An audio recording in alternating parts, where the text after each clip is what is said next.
रात में हम एक बुजुर्ग कपल को देखते हैं जो इस वक्त एक पार्टी में जा रहे थे। रास्ते में उनका हर एक बात पे झगड़ा हो रहा था। जो भी टॉपिक उनके दिमाग में आता उस पर बहस छिड़ जाती। उनका ध्यान एक बार के लिए इतना भटक गया कि एक दूसरी गाड़ी से वो टकराने ही वाले थे। जब वो अपने बेटे के घर पहुंचे, लैरी ने जोआन के हाथ में लगी हुई बैंडेज को उसकी शर्ट से छुपा दिया और उसे याद दिलाया कि आज तुम्हें पूरे परिवार को कैंसर के बारे में बताना है। जोआन ने कहा कि मुझे बस एक दिन और चाहिए, क्योंकि वो आज की पार्टी को खराब नहीं करना चाहती थी। परिवार ने उनका बहुत प्यार से स्वागत किया। उनकी शादी को 65 साल हो चुके थे। उन्होंने जोआन को बताया कि बेसमेंट में उसकी पुरानी फोटोज का एक डब्बा मिला है। उनमें से एक फोटो जोआन की पहली शादी की है, जो कि लूक नाम के एक आदमी के साथ थी जो युद्ध में मारा गया। इसी बीच लैरी के गले में अचानक से कुछ अटक गया। उसे सांस लेने में दिक्कत होने लगी। वो जमीन पर गिर गया। कुछ सेकंडों बाद ही लैरी की अचानक से आंख खुली। वो चौंक कर एक ट्रेन में उठा। जब ट्रेन स्टेशन पर रुकी तो लैरी ने देखा कि बहुत सारे लोग हॉस्पिटल के कपड़े पहने हुए हैं। वो उनके पीछे चला और जल्दी ही जंक्शन में पहुंच गया।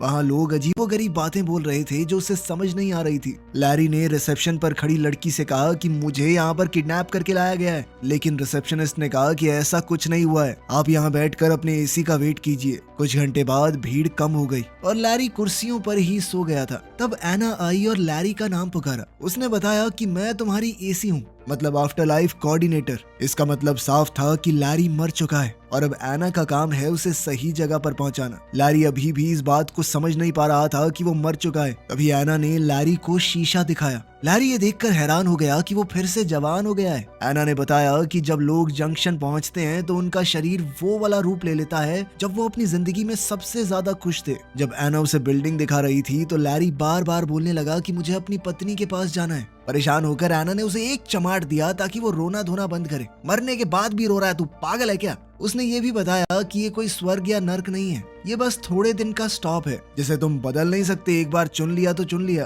तभी एक अलार्म बजा और लैरी ने देखा कि सिक्योरिटी एक आदमी को पकड़ रही है। एना ने लैरी से कहा कि ये लाल दरवाजे से भाग कर आया होगा, तुम कभी ऐसा मत करना, ठीक है? फिर एना उसे टेम्परेरी रूम में ले गई और उसे अलग अलग धर्मों के हिसाब से आगे की दुनिया दिखाई। लैरी को इस कमरे में 7 दिन तक रहने को मिलेगा, जब तक वो अपनी आगे की जिंदगी को चुन नहीं लेता।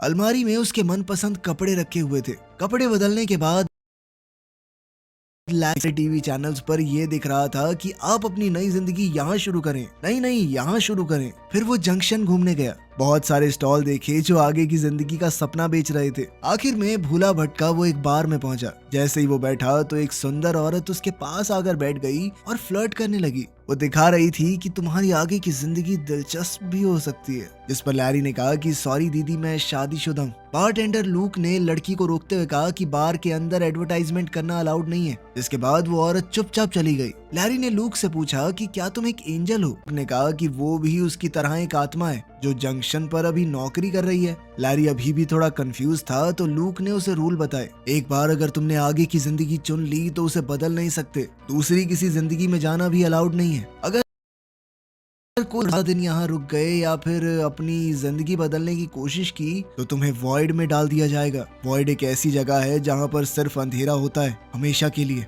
उनके बीच अच्छी बातचीत हो गई तो लैरी ने लूक को बताया कि यार मेरी पत्नी को कैंसर है, मैंने वादा किया था कि उसका ख्याल रखूंगा। अब बुरा लग रहा है कि उससे पहले ही यहाँ पर आ गया। खैर 1-2 गटकाने के बाद लैरी अपने कमरे में जाकर सो गया। अगली सुबह एना ने बेड पर चढ़कर लैरी को उठाया। बेचारा लैरी चौंक कर उठा। खैर फिर वो एना से पूछने लगा कि लोग यहाँ पर नौकरी क्यों कर रहे हैं। एना ने कहा कि कुछ लोग ये मान ही नहीं पाते कि वो रहे हैं। एना ने कहा कि कुछ लोग ये मान ही नहीं पाते कि वो मर चुके हैं। कुछ अपने परिवार या जिनसे भी वो प्यार करते हैं उनका वेट कर रहे हैं कि वो भी एक बार मरने के बाद यहाँ आ जाएं तो फिर चले जाएंगे एक जगह पर। और सबसे ज्यादा बुरा तो उनके साथ हो रहा है जो चुन ही नहीं पाते। लैरी ने पूछा कि मेरी पत्नी का क्या हाल है? जोआन, वो भी जल्दी मरती होगी है ना? लेकिन एना ने कहा कि ये इन्फॉर्मेशन अभी नहीं मिल सकती। लैरी ने फैसला किया कि वो जोआन का इंतजार करेगा। एना ने कहा कि देखो 7 दिन का स्टे तो फ्री है, उसके बाद तुम्हें भी काम करना पड़ेगा अगर रुकना है यहाँ पे, और साथ ही बेसमेंट में शिफ्ट होना पड़ेगा।